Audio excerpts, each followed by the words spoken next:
लक्ष्मीनिवास निलयं विलीन विलयं निधाय रदिवीरम् आत्मानुशासनमहं वक्षे मोक्षाय भव्यानाम्।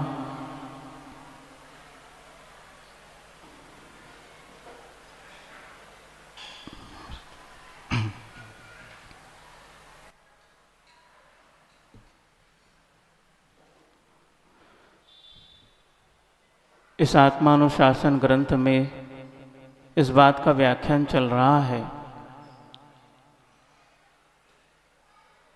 कि इस धर्म के माध्यम से ही संसारी प्राणी को सुख प्राप्त होता है। तो कई लोग प्रश्न करते हैं कि महाराज जी, इस भव में तो हम धर्म कर ही रहे हैं और पिछले अनंत भव जो हमने प्राप्त किए उसमें कभी न कभी तो धर्म किया होगा हमने, और जब धर्म का फल सुख है तो आखिर हमारी दुख की निवृत्ति क्यों नहीं हो पा रही है, हमारा दुख समाप्त क्यों नहीं हो पा रहा है जब धर्म का फल सुख है और इस काल में भी कर रहे हैं। तो आचार्य गुणभद्र स्वामी कह रहे हैं, यद्यपि आप कर तो रहे हो इस धर्म का पालन, इस धर्म का आचरण कर रहे हो, लेकिन जिस रूप में करना चाहिए हमारी भक्ति आराधना हमारा आचरण उस रूप में नहीं हो पा रहा है, इसलिए आज तक हमारे दुखों की समाप्ति नहीं हुई है। यह बात बताती हमने कि हमने अतीत में किस प्रकार का कार्य किया है, इसलिए आज यह फल मिल रहा है, ये बात हमें बताती है। तो आचार्य परमेष्ठी कहते हैं कि आपने उस रूप में धर्म का पालन नहीं किया, और किया भी है तो बच्चों की तरह किया है। क्या आपने जो कार्य किए हैं, मन वचन काय की शुभ प्रवृत्ति की है, लेकिन बच्चों की तरह की है।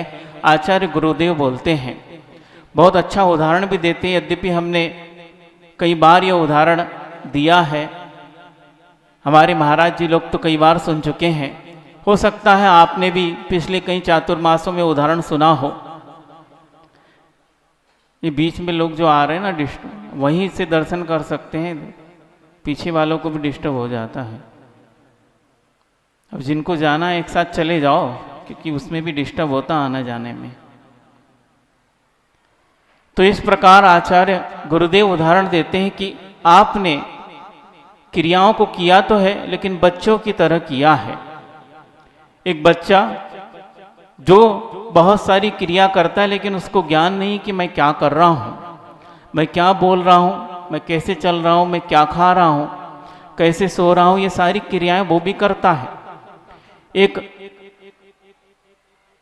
उम्र दराज व्यक्ति भी क्रिया करता है, लेकिन दोनों की क्रिया में अंतर इसलिए है क्योंकि वह बालक जानता नहीं, अज्ञानी है, और बड़ा व्यक्ति जो उम्र अधिक हो गई वो जानता है, वह अपनी क्रियाओं को करते हुए बहुत अच्छे तरीके से योग्य रीति से करता है।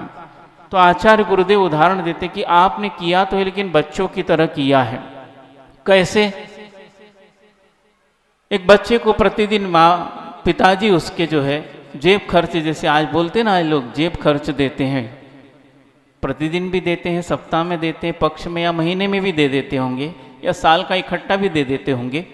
तो वो भी बच्चा है और उसकी भी जो है खाने की उम्र है, बाहर की वस्तु खाने का मन उसको करता है। तो पिताजी रोज उसको, अब वो उम्र उसकी बहुत छोटी थी तो जेब में चिल्लर पड़ी रहती थी, पंजी दस्सी, आज तो नहीं आपने देखी होगी, किसी ने देखी है?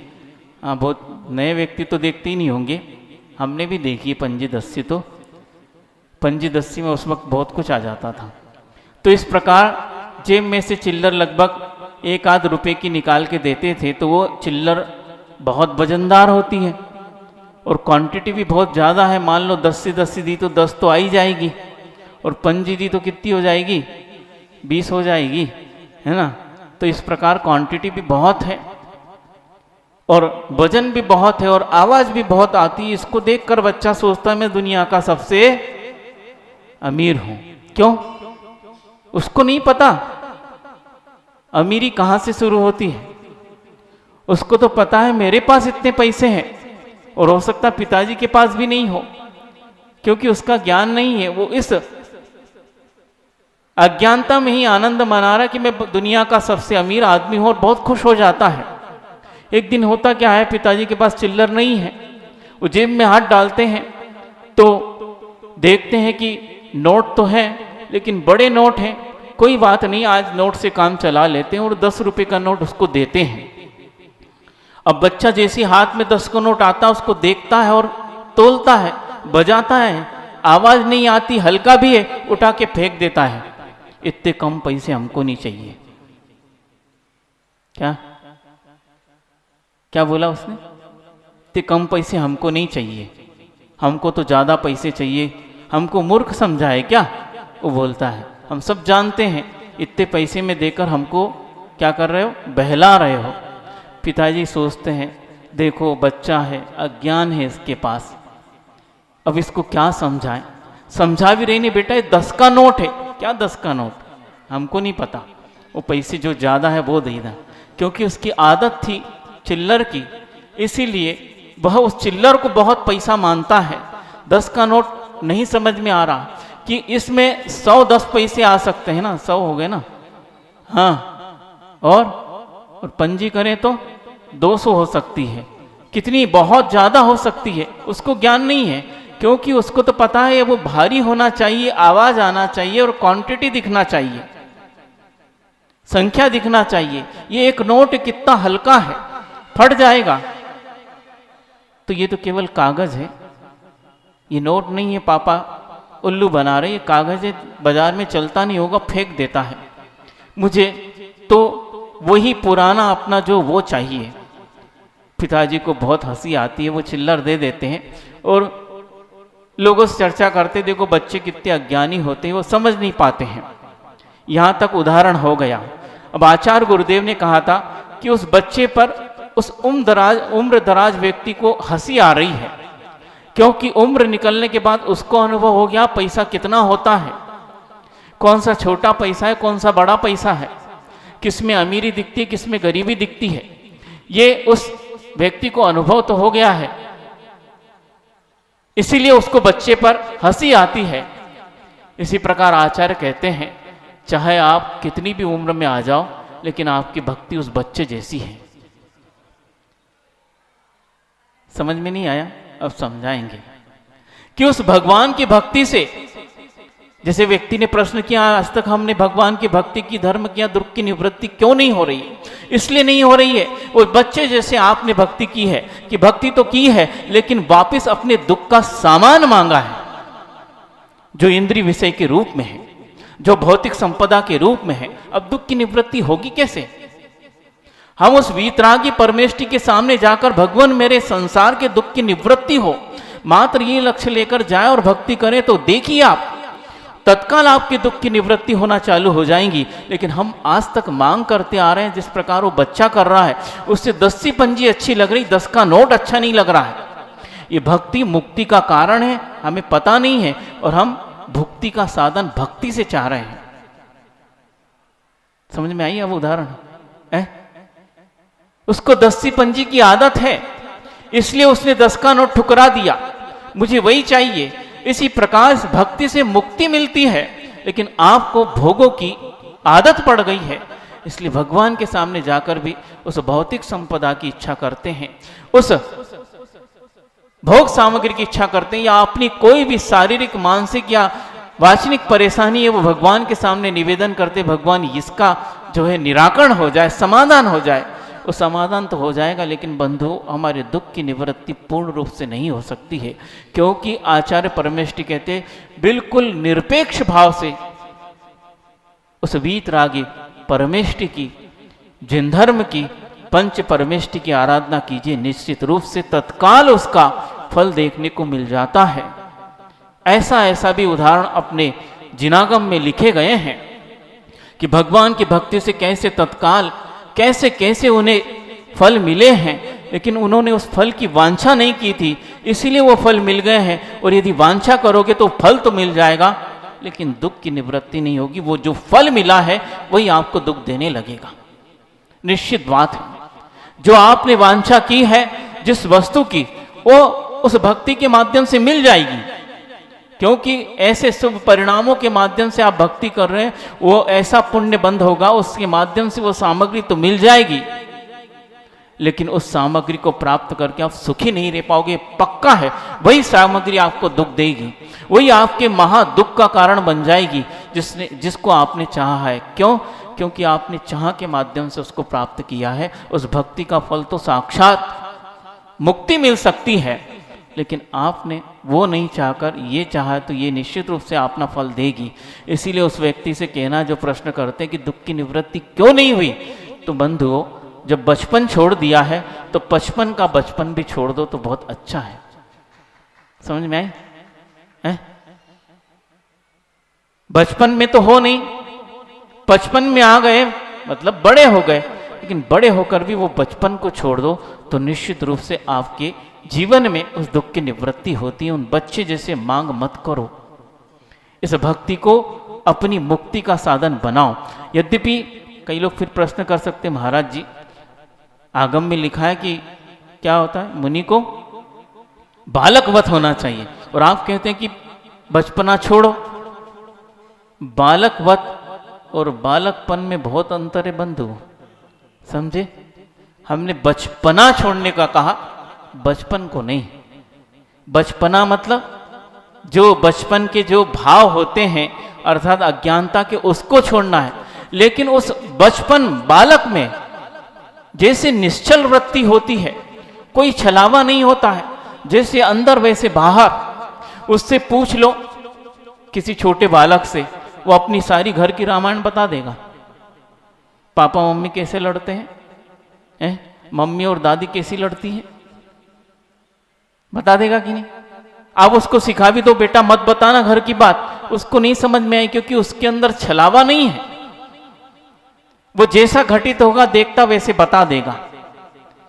हालांकि ये बालकपन है, क्या घर का वेदी बन रहा है, लेकिन उसकी निश्चल वृत्ति को देखकर आचार्य परमेष्ठी ने कहा कि मुनिराज जब मुनि होते हैं, जब वो दीक्षा लेते हैं, तो वह भले ही उम्र से बड़े हो, लेकिन बालकपन उनमें बालकवत क्रिया होनी चाहिए, अर्थात निश्चल भाव होना चाहिए। जैसे अंदर है वैसे बाहर, जैसे बाहर है वैसे अंदर। बाहर की नग्नता अंदर, अंदर की नग्नता बाहर परिलक्षित होना चाहिए। अंदर से राग द्वेष से रहित नग्न मन होना चाहिए, और बाहर जो एक सूत का धागा भी न हो ऐसा तन नग्न होना चाहिए। जो मन से और तन से नग्न है वस्तुतः वही मुनिराज होते हैं और वही बालक के समान समझे जाते हैं। इसीलिए बचपना छोड़ना है, हमें बालकपन नहीं छोड़ना, अर्थात बालक जैसा निश्चल वृत्ति अपने जीवन में कितनी भी उम्र हो जाए उसे नहीं छोड़ना चाहिए। और ये होता यही है कि जैसे जैसे हमारी उम्र बढ़ती जाती है, क्या होता है? वो गाना आप ही लोग गाते ना, हाँ, बच्चे मन के सच्चे सारे जग की आंख के तारे, और जैसे जैसे उम्र बढ़े मन पर पाप का मेल चढ़े। कैसे लिखा है? सबों ने जो है ना जिन सिद्धांत का अध्ययन किया है सब जानते हैं कि एक छोटा बालक, उसके जीवन में भी कषाय का उदय होता है, पाप का उदय होता है, लेकिन उसका जो द्रव्य है, क्षेत्र काल इस प्रकार का है कि वो उद्रेक नहीं बता पाता है। लेकिन जैसे जैसे हम बड़े होने लगते हैं वो कर्म जो है हमारे जीवन में उद्रेक बताने लगते हैं और हम उस प्रकार की क्रिया करते हैं। इसीलिए कहा है कि जैसे बड़े होते हैं पाप का मेल ज़्यादा चढ़ने लगता है, ज़्यादा मायाचारी के भाव आते हैं, ज़्यादा निंदा के भाव आते, काम विकार भी उतनी ही मात्रा में हमें परेशान करने लगता है। यह सब क्रियाएं होती है बड़े होने के बाद। इसीलिए कहा है कि बड़े हो जाओ लेकिन बालक के समान वृत्ति मत छोड़ो, इस प्रकार निश्चल वृत्ति रखना चाहिए, ये मुनिराज के लिए कहा है। लेकिन बचपन में आकर बचपना तो छोड़ना चाहिए कि बचपन जैसे अज्ञानता अपने जीवन में नहीं रहनी चाहिए, तब कहीं जाके हमारी दुख की निवृत्ति होगी। नहीं तो हम हमेशा ही दुखी अपने जीवन को महसूस करते रहेंगे। और वस्तुतः मांगना भी किससे चाहिए? बहुत अच्छी कथा समय पे याद आ गई, बहुत पहले सुनाई थी, आज फिर से याद आ गई। आपका पुण्य समझना चाहिए कि एक राज्य है, बहुत ही संपन्न राज्य है, और राजा भी अपनी प्रजा की बहुत ही अच्छी सुरक्षा करता है, जैसे मेरा बेटा हो, यह प्रजा उस प्रकार का पालन करता है। और होता क्या है कि राज्य के एक हिस्से में एक छोटा सा गांव है और वहाँ पर जो है बहुत आपदा आ गई है। जैसे यहाँ पर भारत में भी आपदाएं आ रही ना है, कहीं पानी तो बहुत गिर रहा है, बादल फट रहे हैं और कहीं बादल सिले हुए हैं, खुरे के बादल सिले हुए हैं, दिखते तो हैं काले काले कर, गिरते नहीं हैं, है ना। कि यहाँ के लोग गरजते हैं।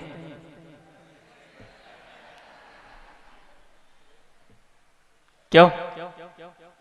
हम नहीं बोल रहे, टेप भी नहीं होगा, इसलिए महाराज जी के ऊपर आप क्लेम नहीं कर सकते महाराज जी ऐसा बोले, टेप ही नहीं होगा, सबूत भी नहीं है। तो इसी प्रकार दिखते ना, रोज ऐसा दिखता कि ऐसा गिरेगा कि बस खुरे ही बह जाएगा। आए और गए। अभी सुबह भी जब जा रहे थे ऐसा लगता कि ऐसे काले काले हैं, अंधेरा सा लग रहा था, लेकिन थोड़ी देर बाद दिखा, निकल गए। तो ऐसा, लेकिन कहीं हिस्सों में ऐसा है कि भयंकर पानी गिर रहा, आपदा आ रही। तो ऐसे ही उस राज्य में था कि वहां पर एक ऐसी आपदा आ गई, फसलें नष्ट हो गई, खाने को नहीं था। अब वहां के व्यक्ति सोचते हैं राजा से निवेदन किया जाए। यद्यपि राजा सब चीज की खबर तो रख रहा था, लेकिन वहां की खबर उसको मिल नहीं पाई थी। तो वहां पर एक व्यक्ति थे, विद्वान थे, और केवल नाम के विद्वान नहीं, आचरण भी उनका उसी प्रकार था। जिस प्रकार का ज्ञान था वो ज्ञान आचरण में ढला था, और राजा भी उनको जानते थे, उनका सम्मान करते थे। और सब ने कहा कि आप ही प्रतिनिधि बन के जाओ, क्योंकि आपको सहज प्रवेश मिल जाएगा और राजा आपसे बात कर सकते हैं। हमारी सुनने वाला कौन है, हमें कोई पहचानता भी नहीं है, और ऐसे फटे हाल में दिखेंगे तो हमको वैसे ही निकाल दिया जाएगा। कोई बात नहीं, वो विद्वान सोचते हैं कि मेरा ही गांव है, और ये दुखी देखकर कौन विद्वान व्यक्ति जो है दुखी नहीं होता है, इसलिए वो जाने को तैयार हो जाते हैं। और राज्य में सब उनको जानते तो सहज प्रवेश मिल जाता है। और वो पहरेदार भी जो उसको महल में ले जाकर छोड़ देता है। और महल का जो अंदर का पहरेदार वो कहता है कि राजा साहब अभी पूजा में व्यस्त हैं, जैसे ही फ्री होंगे उनको खबर दी जाएगी कि आप आए हैं और आपकी मुलाकात हो जाएगी। बहुत देर तक वो बैठे रहते, विद्वान सोचते हैं पूजा खत्म, कितनी देर करेंगे राजा पूजा, राजा है, हमारे जैसा जो है फालतू व्यक्ति थोड़ी है, उसके पास तो बहुत व्यस्तता है, वो कितनी पूजा करेंगे, 2-5 मिनट में आ जाएंगे। लेकिन आधा घंटा हो गया, वो सोचने लगे अब क्या बात है, पुनः खबर भिजवाते, अभी राजा की पूजा चल रही है, आप थोड़ा रुकिए। फिर आधा घंटा बीत गया, अब वो बेचैन होने लगे, ऐसा तो नहीं कि राजा को हमसे मिलना ना हो। उनको पता चल गया उस गांव में बहुत आपदा है और उनको ठीक नहीं करना हो, पता चल जाए तो हम लौट जाएंगे, जब नहीं करना है तो क्या करना फिर। तो वह आसपास देखता कोई पहरेदार नहीं है, और वह चुपके से जो है राजा के वो उस कक्ष में, निजी कक्ष में प्रवेश करता है। और जैसे ही प्रवेश करता उसको आवाज आती है। क्या आवाज आती, ध्यान से सुनना आप, कि वह राजा घुटनों के बल बैठा है, और क्योंकि दृश्य भी दिख गया था और कानों में आवाज भी आ रही, वह विद्वान सोचते हैं क्या पूजा कर रहे हैं, सुन ले हम। तो वह राजा घुटनों के बल बैठा है और प्रार्थना कर रहा है कि हे प्रभु, यह राज्य इतना धन धान्य संपन्न है, यहाँ की प्रजा इतनी खुशहाल है, सब प्रभु आपकी कृपा है, आप ही दाता हैं, और आप ही इस प्रकार की कृपा कर रहे हैं ताकि यह राज्य खुशहाली से चल रहा है। और अभी तक तो आसपास मेरे कोई शत्रु नहीं थे, लेकिन छुटपुट घटना ऐसी सुनने में आ रही कि कुछ लोग अपना सिर उठा रहे हैं। इस राज्य की खुशहाली उनकी नज़रों में गड़ रही है, देखी नहीं जा रही है प्रभु, वो ईर्ष्या करने लगे हैं और राज्य पर आक्रमण कर सकते हैं। भगवान इतनी कृपा की, थोड़ी सी और कृपा कर दो, मैं आपके सामने भिक्षा मांग रहा हूँ कि उनको सद्बुद्धि दे दो। मैं उन्हें हराना नहीं चाहता, उनको मारना नहीं चाहता, लेकिन उनकी सद्बुद्धि आ जाए, वो अपने राज में संतुष्ट रहे, मैं अपने राज में संतुष्ट हूँ, इस प्रकार की उनकी बुद्धि दे दो। हे भगवान, आप ही दाता हैं, आप ही मालिक हैं, परमेश्वर है। इस प्रकार की प्रार्थना लंबी चौड़ी कर रहा है, हम तो छोटी सी कर रहे हैं। अब वो विद्वान सोचते हैं क्या है ये, क्या है, समझ में नहीं आई बात? इतने में तो आ जाना चाहिए कि मैं यह सोच कर आया था कि राजा मेरा मालिक है, इस प्रजा का मालिक है, सबसे बड़ा दाता है, उसके देने से यह प्रजा चल रही है।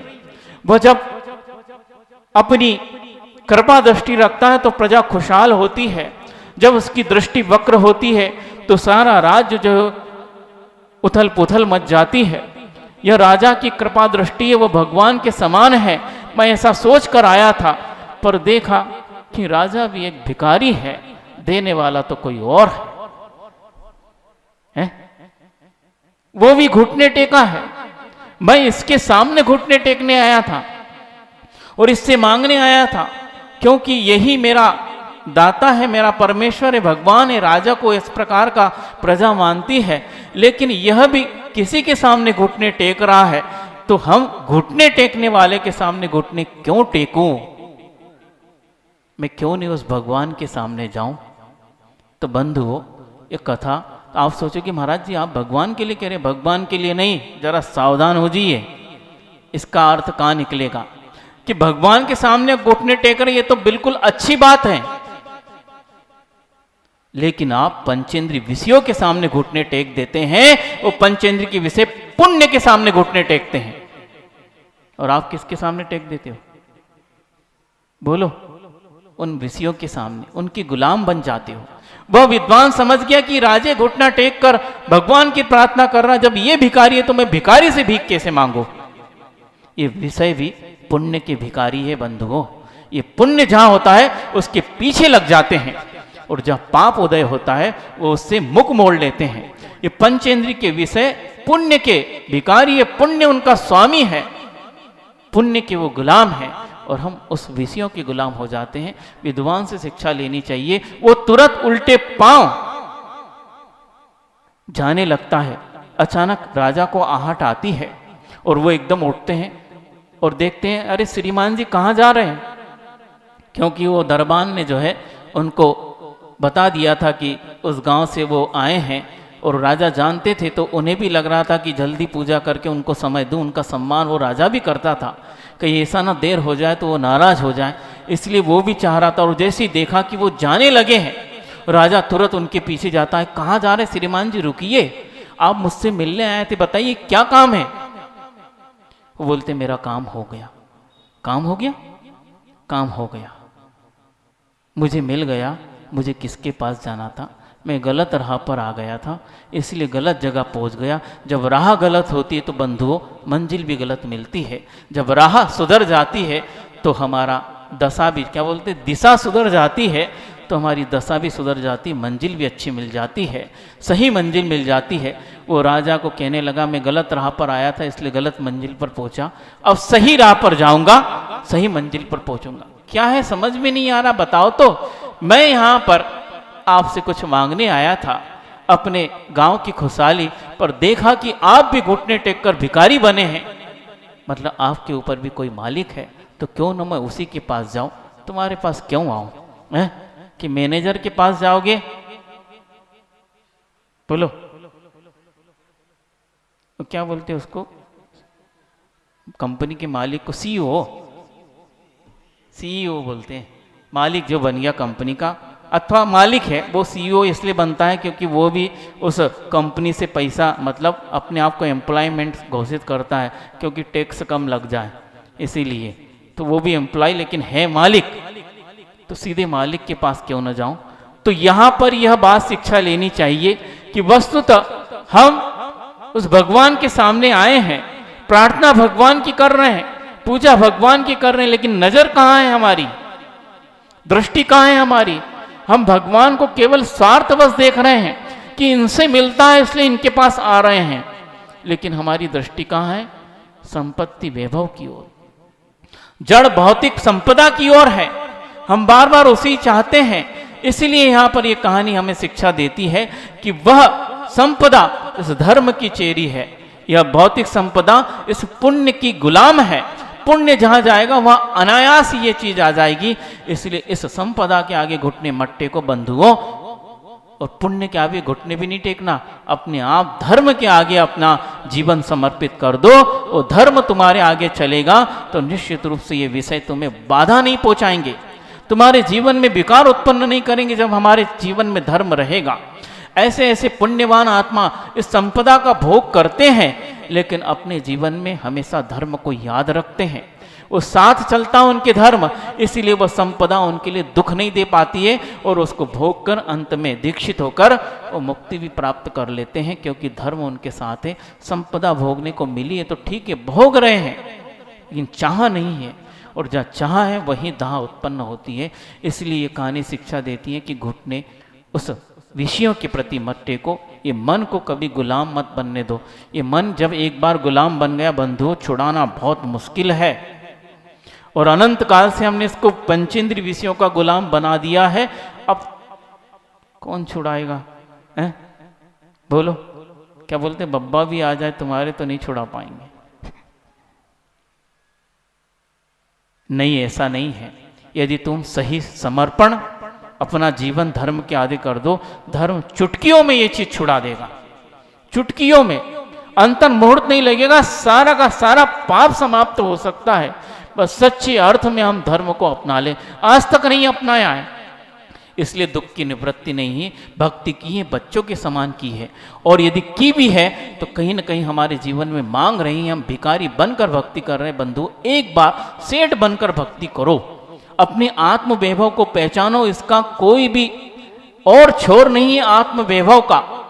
हम अपनी आत्मा की ओर दृष्टिपात नहीं कर रहे हैं, और आज तक शरीर को ही आत्मा मान बैठे हैं, इसीलिए हमारे जीवन में इस प्रकार का दुख आ रहा है।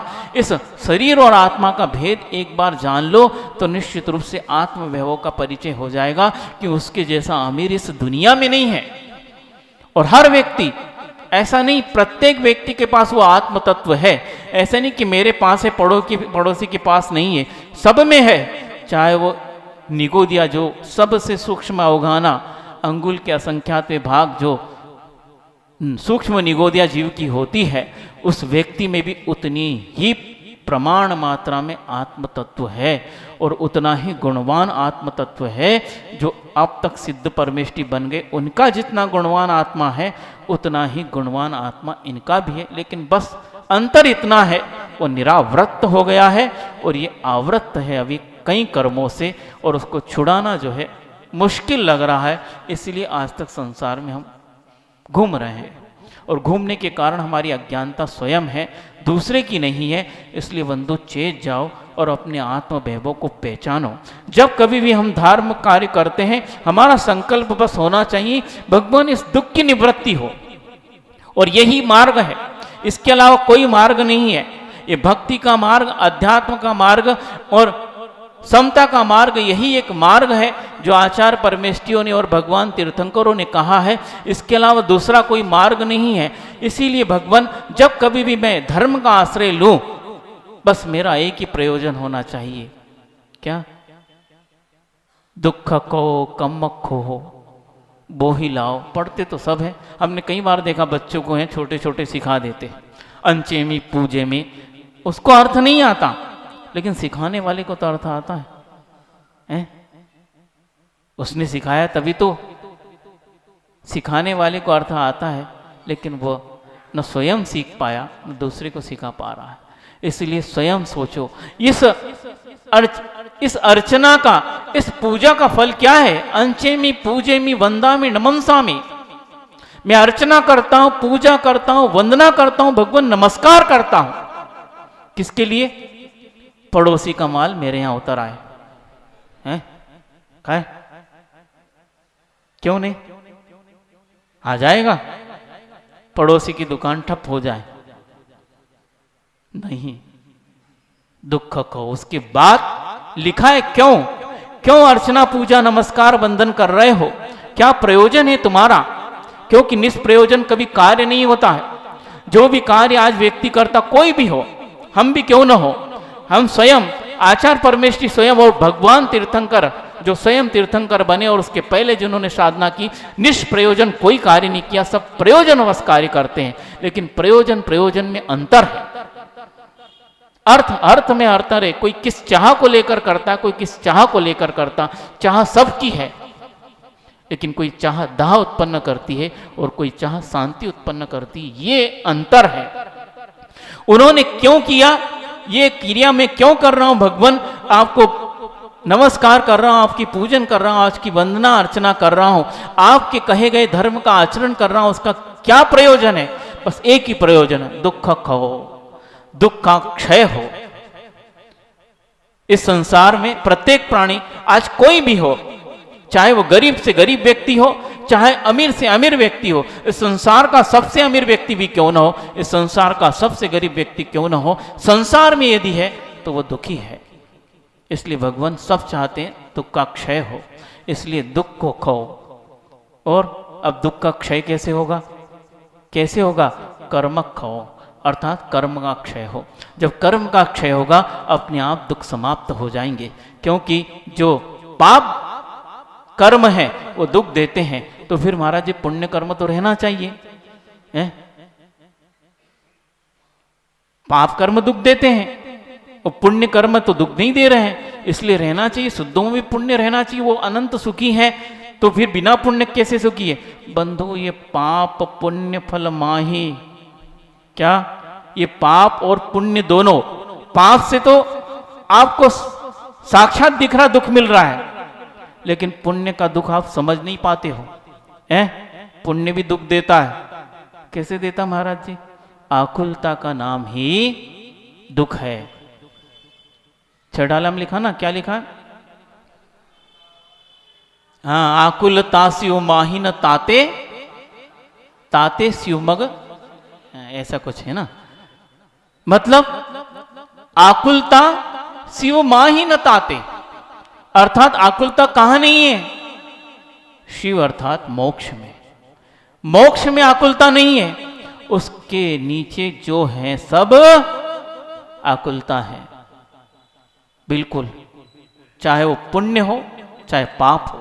पाप की आकुलता आपको साक्षात दिखती है, प्रत्यक्ष दिखती है, लेकिन पुण्य की आकुलता आप समझ नहीं पाते हो। कैसे नहीं समझ पाते हो?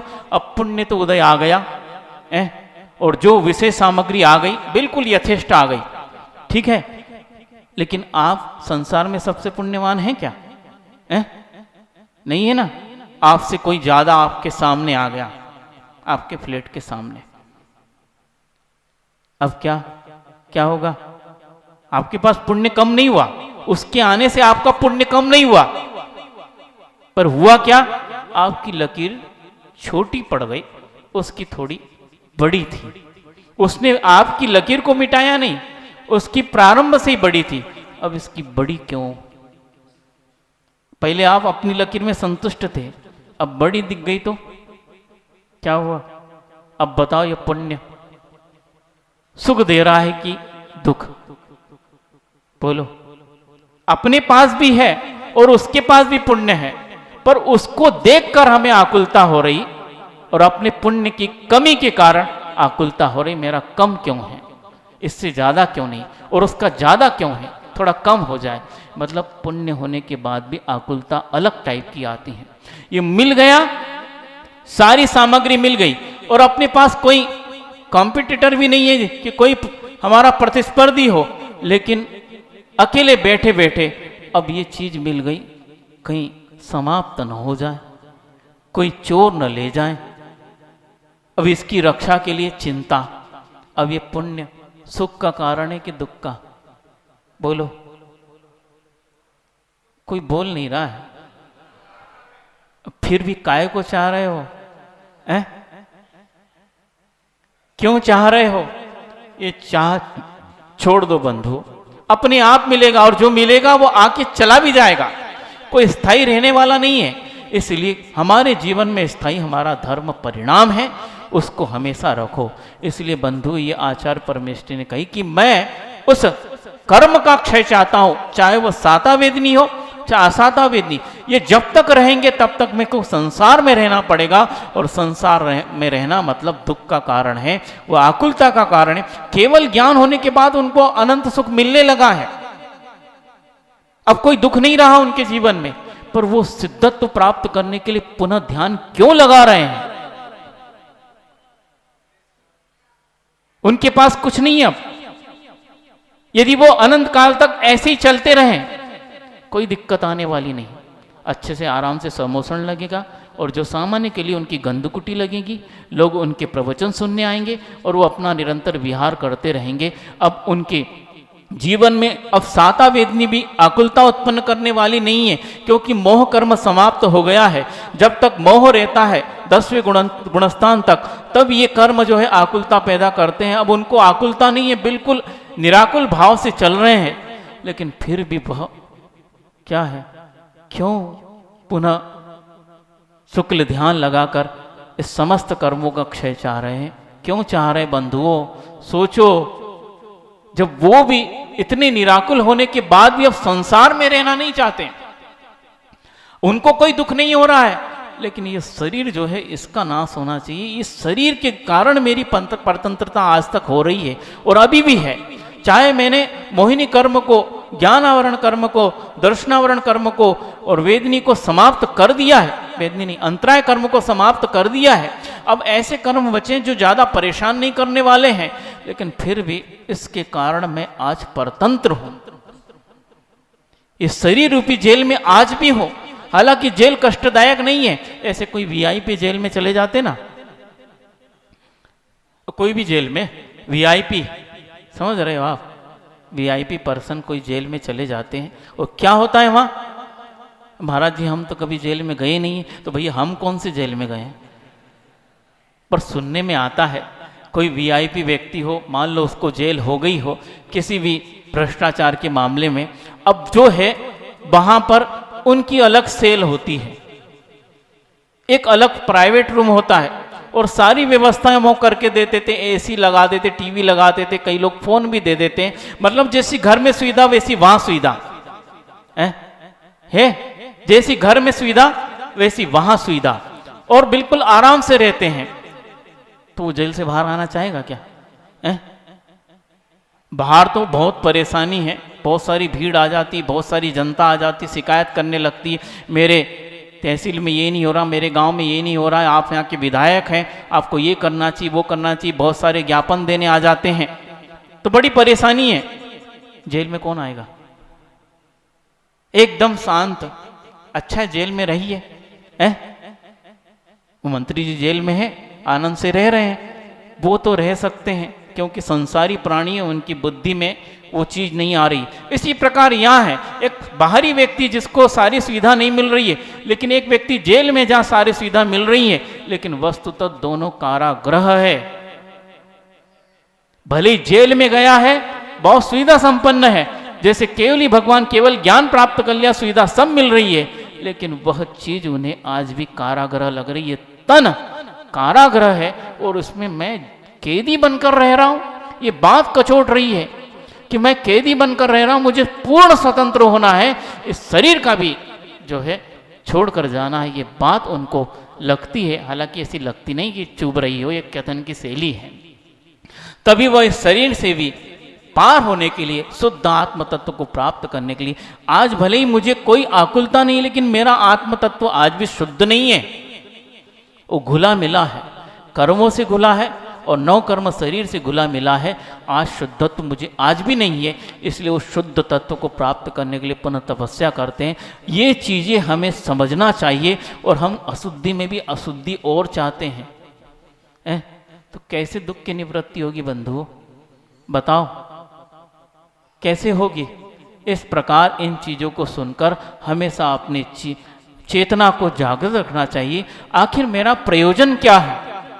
मैं इन कार्यों को कर रहा हूं, चाहे कोई भी कार्य करो, सांसारिक कार्य करो, धार्मिक कार्य करो, किसी प्रकार का कार्य करो, उसके पीछे मेरा इंटेंशन क्या है? जो इंटेंशन होता है वही टेंशन देता है। जिस प्रकार का होगा उसी प्रकार का आपको वह फल मिलेगा। आपके उद्देश्य के ऊपर आधारित है कि आप क्या चाहते हैं, आप इस कर्म, इस कार्य के पीछे आपका प्रयोजन क्या है, उसी रूप में फल मिलता है। इसलिए बंधुओं, आप अपने प्रयोजन को सुधारिए। कार्य तो अनंत काल से करते चले आ रहे हैं, वो बच्चा भी कार्य कर रहा है, एक वृद्ध भी कार्य कर रहा है, लेकिन दोनों के कार्य में ज्ञान और अज्ञान का फर्क है। इसलिए उसे हम विद्वान कह देते हैं कि ये लोग क्रिया जो बड़े हो गए हैं इसलिए सोच समझकर क्रिया कर रहे हैं, और बच्चा नादान है वो अज्ञान में क्रिया कर रहा है, क्रिया दोनों कर रहे हैं। उसी प्रकार हम भले ही बड़े हो गए हैं लेकिन हमारा प्रयोजन यदि बिगड़ा है तो हमारी क्रियाएं जो है वो उसी रूप में बिगड़ी रहेगी, उसका कोई कार्य नहीं हो पाएगा, उससे जिस कार्य की फलोत्पत्ति होना चाहिए वो नहीं हो पाएगी। इसीलिए यदि संसार की दुख की निवृत्ति चाहते हो तो जो धर्म धारण किया है, जो परमेष्टि की भक्ति कर रहे हैं, वो निष्प्रयोजन कोई अपेक्षा से रहित उस भक्ति को कीजिए। और करना भी है, क्योंकि महाराज जी मन मानता नहीं, कुछ न कुछ मांगता है तो मांगो। दुख को कम मखो बोही लाओ समाई मरणम सुगई, नहीं बोही लाओ दुख को कम मखो बोही लाओ सुगई गमनम समाही मरणम जिन गुण संपत्ति हो मज्जम।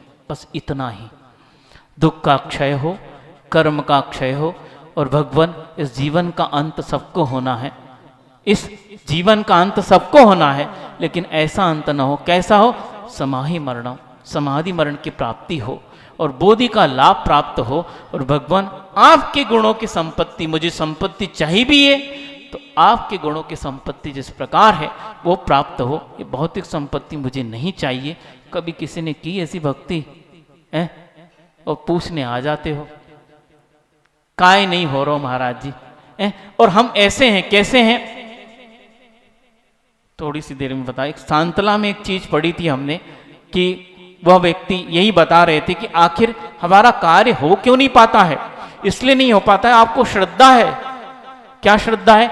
आपने बीज बोया कि ये बीज बोया है और इस बीज को हम खाद और पानी देंगे, निश्चित रूप से ये वृक्ष बनेगा, इसमें कोई त्रुटि नहीं है, बनेगा बिल्कुल। और उसने बो दिया। अब बो दिया, एक दिन हो गया यार, कछु दिख ही नहीं रहा है। ऐसा तो नहीं बीज कोई खा गया हो, जमीन में कीड़े खा गए हो, सुनते हैं कीड़े खा जाते हैं जमीन में, या कोई निकाल के ले गया हो, खुदा अरे है बीज, गलत फहमी, डाल दिया वापस, जमा दिया, पुनः खाद पानी दे दिया। चलो एक दिन नहीं 2 दिन देखते हैं हम, 2 दिन में नहीं आया, कहा होगा खोद दिया, नहीं है। कितने दिन में आ जाएगा जल्दी बताना किसानों, क्यों नहीं आएगा? बार बार उखाड़ के देख रहे हो, तुम्हारा जीवन उखड़ रहा है। वह बीज बो दिया, श्रद्धान कम क्यों है? श्रद्धान तो है लेकिन उसमें कमी आ गई। आज का आचरण जो है वो कम होते जा रहा है कि पता नहीं आएगा कि नहीं आएगा, इतने दिन हो गए। एक बहुत अच्छा 1 मिनट में कि आचार्य महाराज ने कहा था कि एक ऐसा चीन में या किसी विदेश में ऐसा बीज है बांस का कि वह बो दिया, और सोचिए 1-2 दिन की बात नहीं, यहाँ तो 3-3 महीने में एक फसल ही आ जाती है। अंकुर की तो बात छोड़ो, 2-3-4 दिन में अंकुर आ जाते हैं। पर सुनते हैं, ऐसा आचार्य महाराज ने सुनाया था, हमने पढ़ा तो नहीं और कई बार सुनाया, 4.5 साल तक कुछ नहीं, जीरो, कुछ दिखेगा नहीं। कितने साल तक? 4.5 साल तक। अब उसके बाद देखिए उसकी ग्रोथ कैसी होती है, और 90 दिनों के अंदर वह 110 फीट तक जो है वो पौधा 90 दिन के अंदर चला जाता है। 4.5 साल तक 110 फीट कितना होता है? 10 मंजिला इमारत बन गई है, 11 मंजिल। आजकल 10-10 फीट के ही होते हैं, लोग छोटे हाइट होने लगी ना, इसलिए कमरे छोटे बनने लगे। 110 फीट मतलब 11 मंजिल की इमारत तक वो 90 दिन में ग्रोथ कर लेता है। ऐसा कोई पौधा नहीं होगा, लेकिन ऐसा बीज का उनने जो भी हाइब्रिड बनाया, जो भी 4.5 साल तक कुछ नहीं, और 90 दिनों में इस प्रकार की ग्रोथ। बंद हो, आस्था को जमाए रखो और आचरण करते रखो, आकुलता मत रखो। ये हमारी आकुलता हुई, बार बार हमने उस धर्म को उखाड़ के देख लिया है। वो फल देना भी चाहे तो कैसे देना चाहे, आप बार बार उखाड़ लेते हो, पता नहीं होगा कि नहीं, पता नहीं होगा कि नहीं। बस यही हमारी कमी आज तक हो रही है। श्रद्धा से, भक्ति से अपने आचरण को बिल्कुल मौन होकर करते चले जाओ। आज नहीं कल, कल नहीं परसों, इस भाव में नहीं सही, भजन तो गाते हो, प्रभव में मिलेगा जरूर, क्योंकि आपका किया है। जब पाप फलित होता है तो पुण्य क्यों नहीं फलित होगा? घबराते क्यों हो? शांति रखो, अपने आप समझ में आएगा। इसीलिए ये किस प्रकार हमारा धर्म चल रहा है, लेकिन हम क्यों फल प्राप्त नहीं कर पाते हैं, इसके लिए आगे और आचार्य परमेष्ठी बहुत ही अच्छी कारिकाओं के माध्यम से उन्होंने हर चीज़ को स्पष्ट किया। गुणभद्र स्वामी ने आगे बहुत अच्छी कारिका आने वाली है कि ये खेल किसका चल रहा है, ये आखिर कौन खेल रहा है जो आज तक हम समझ नहीं पा रहे। उसके लिए आगे बहुत अच्छी कारिका आएगी, अहिंसा परमो धर्म। बोधि समाधि परिणाम शुद्धि स्वात्मोपलब्धि शिव शौक सिद्धि चिंतामणिम चिंतित वस्तु दाने तम वंद मानस ममास्तु दे। द्वादशंग जिनवाणी माता की जय। परम पूज्य आचार्य गुरुवर श्री विद्यासागर जी महामणि राज की जय। परम पूज्य निर्यापक समन श्री समय सागर जी महामणि राज।